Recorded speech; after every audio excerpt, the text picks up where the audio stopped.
आइए एक बहुत ही अलग सा थॉट एक्सपेरिमेंट करते हैं। हम सबूतों को ना एक फिजिसिस्ट की नज़र से देखेंगे। मतलब एक ऐसा इंसान जो सिर्फ उन चीज़ों पर यकीन करता है जिन्हें नापा जा सकता है, और वो भी लाखों करोड़ों साल बाद भी। तो जरा सोचिए, मान लीजिए कि हमारी सिविलाइजेशन कल को अचानक गायब हो जाती है, तो हमारा सबसे पक्का, सबसे टिकाऊ निशान क्या होगा? मतलब ऐसी कौन सी चीज होगी जो करोड़ों साल बाद भी ये बताएगी कि हम कभी थे? हमारे शहर, हमारी कला? बिल्कुल नहीं, ये तो कतई नहीं। देखिए, कुछ 100 सालों में हमारे शहर मिट्टी में मिल जाएंगे, और जो आर्ट है वो कुछ हजार साल में खत्म। जियोलॉजिकल टाइम स्केल पर ये तो पलक झपकने जितना भी नहीं है। एक फिजिसिस्ट कहेगा कि हमारा असली निशान वो है हमारा न्यूक्लियर वेस्ट। हाँ, हमारा परमाणु कचरा।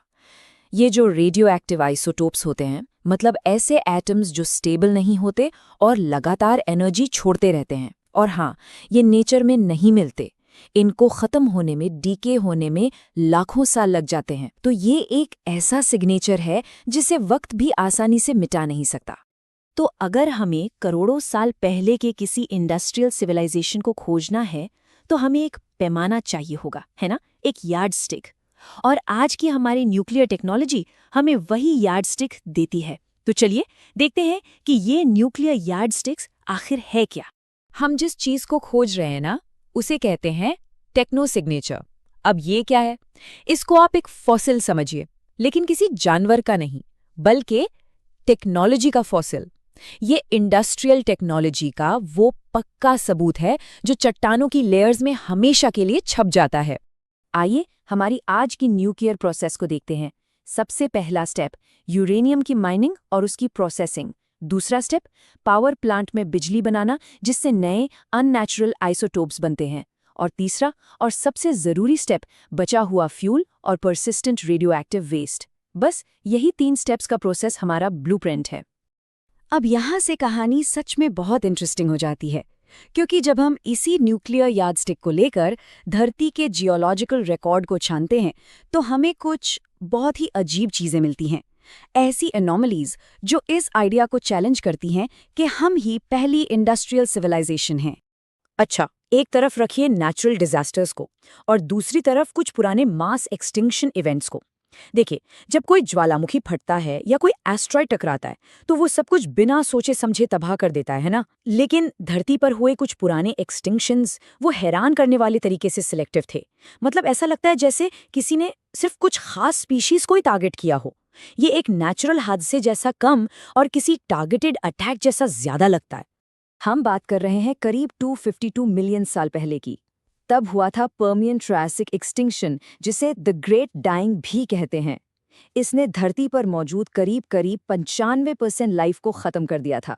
सोचिए, 95%। अब होता क्या है कि इस टाइम की चट्टानों की लेयर्स में कार्बन आइसोटोप्स का जो रेशियो मिलता है, वो बिल्कुल वैसा ही है जैसा आज हम फॉसिल फ्यूल्स को जलाने से पैदा कर रहे हैं। ये एक इंडस्ट्रियल लेवल के कार्बन एमिशन की तरफ इशारा है, जिसे नेचुरली एक्सप्लेन करना बहुत मुश्किल है। और बात यहीं खत्म नहीं होती। इससे भी ज्यादा चौंकाने वाली चीज ये है कि पैसिफिक ओशन के सेडिमेंट में प्लूटोनियम के आइसोटोप्स ठीक उन्हीं लेयर्स में मिले हैं जो मास एक्सटिंक्शन के टाइम की हैं। और ये याद रखना जरूरी है, प्लूटोनियम नेचर में नहीं बनता। ये सिर्फ और सिर्फ एडवांस न्यूक्लियर टेक्नोलॉजी का ही प्रोडक्ट है। एक और उदाहरण देखिए, कजाकिस्तान में यूरेनियम डिपॉजिट्स हैं, जहां आइसोटोप का रेशियो बिल्कुल वैसा ही है जैसा न्यूक्लियर वेपन्स की टेस्टिंग से बनता है। एकदम मैच करता है। ये किसी नेचुरल न्यूक्लियर रिएक्टर का नतीजा नहीं हो सकता। ये रेशियो सीधे सीधे वेपन ग्रेड रिएक्शंस का सिग्नल है। और पता है ये डिपॉजिट्स कितने पुराने हैं? 50 मिलियन साल, 5 करोड़ साल। ये वो वक्त था जब इंसानों ने ठीक से आग जलाना भी नहीं सीखा था।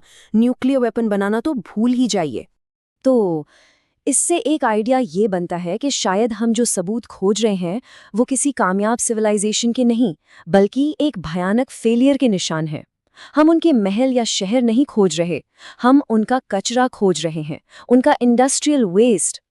जरा इमेजिन कीजिए कि आपको सिर्फ कचरा नहीं, बल्कि उस कचरे को हमेशा के लिए सेफ रखने के लिए डिजाइन किया गया एक परफेक्ट इंजीनियरिंग का नमूना मिल जाए। मतलब एक ऐसा कंटेनर जो खराब होने के लिए बना ही नहीं था, बल्कि हमेशा हमेशा के लिए टिकने के लिए बनाया गया था। और हमें लगभग ऐसा ही कुछ मिला भी है। गहरे समंदर के सेडिमेंट में सिंथेटिक पॉलीमर के माइक्रोस्कोपिक पार्टिकल्स मिले हैं और इनका मॉलिक्यूलर स्ट्रक्चर आज के हमारे मॉडर्न प्लास्टिक से भी कहीं ज्यादा ड्यूरेबल है। और ये पार्टिकल्स लाखों साल पुरानी लेयर्स में मिले हैं। ये बिल्कुल वैसा ही है जैसी जियोलॉजिकल रिकॉर्ड में कोई advanced long term waste storage system मिल गया हो। तो अब पूरी कहानी कुछ इस तरह से जुड़ती दिख रही है। एक एडवांस्ड सिविलाइजेशन बनती है, वो पूरे प्लैनेट के लेवल पर एनर्जी इस्तेमाल करती है, फिर उसका सिस्टम पूरी तरह फेल हो जाता है, शायद कोई न्यूक्लियर वॉर या कोई एनवायरमेंटल कोलैप्स, और वो अपने पीछे छोड़ जाती है सिर्फ एक परमानेंट जियोलॉजिकल गूंज। ये सब हमें एक बहुत ही अनकंफर्टेबल सवाल पर लाके खड़ा कर देता है। जब हम इसी हाइपोथेसिस के चश्मे से अपनी सिविलाइजेशन को देखते हैं तो क्या नजर आता है? क्या हम भी अगली गूंज बनने की राह पर हैं? हमारे अपने टेक्नो सिग्नेचर्स को ही देख लीजिए जो अब बनने लगे हैं। एटमॉस्फेयर में CO2 का तेजी से बढ़ना, पूरी दुनिया में माइक्रोप्लास्टिक का फैलना और हमारी न्यूक्लियर एक्टिविटीज से बने नए रेडियोएक्टिव आइसोटोप्स, ये हमारे इंडस्ट्रियल एज के वो पक्के निशान हैं जो चट्टानों में छप रहे हैं। और सबसे डराने वाली बात यह है कि ये पैटर्न उन पुरानी अनोमली से खतरनाक हद तक मिलते जुलते हैं जिनकी हमने अभी बात की। कार्बन स्पाइक, सिंथेटिक पोल्यूटेंट्स और अननेचुरल आइसोटोप्स। पैटर्न बिल्कुल वही है। ऐसा लगता है जैसे ये कहानी पहले भी दोहराई जा चुकी है। तो हम इस आखिरी सवाल के साथ इस चर्चा को खत्म करते हैं। सोचिए, अगर आज से 50 मिलियन साल बाद कोई और सिविलाइजेशन यहाँ हो, तो उन्हें चट्टानों में दबे हमारे कौन से सिग्नेचर मिलेंगे? क्या वो हमारे प्लास्टिक को एक अजीब सा मिनरल समझेंगे और हमारे न्यूक्लियर वेस्ट को एक इम्पॉसिबल जियोलॉजिकल अनोमली? और सबसे बड़ा सवाल, वो हमारे बारे में क्या नतीजा निकालेंगे?